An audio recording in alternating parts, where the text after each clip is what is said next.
എന്തിനാണ് കിടന്ന് ബഹളം ഉണ്ടാക്കണത്? അച്ഛൻ കിടന്ന് ഉറങ്ങണ കണ്ടില്ലേ?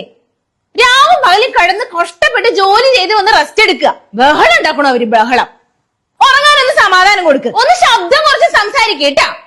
ഒരു ദിവസം സ്കൂളിൽ ഇങ്ങനെ തുടങ്ങിക്കോളും രണ്ടും കൂടി കലപില്ലാന്ന്. ഉറങ്ങണവര് സമാധാനം കൊടുക്കില്ല എന്ന് വെച്ച് കഴിഞ്ഞാൽ പോത്ത് പോലെ വളർന്നു. എന്നിട്ട് ഒരു ബോധം വെച്ചിട്ടില്ല പിള്ളേർക്ക്. എന്താ ഉണ്ണേട്ടാ എണീറ്റിരിക്കണേ? കിടന്നോ? തലവേദനിക്കുന്നല്ലേ പറഞ്ഞത്? നന്നായിട്ട് ഒന്ന് ഉറങ്ങിയാ ശരിയാവും. ഇനി ബഹളം ഉണ്ടാക്കും നിങ്ങൾ ഇവിടെ.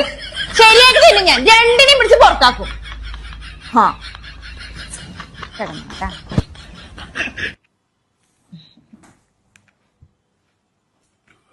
ബഹളം വെക്കണവര് ബഹളം. എന്ത് ബഹളം അത്? മനുഷ്യന്മാർക്ക് ഒരു സ്വൈര്യം കൊടുക്കണ്ടേ?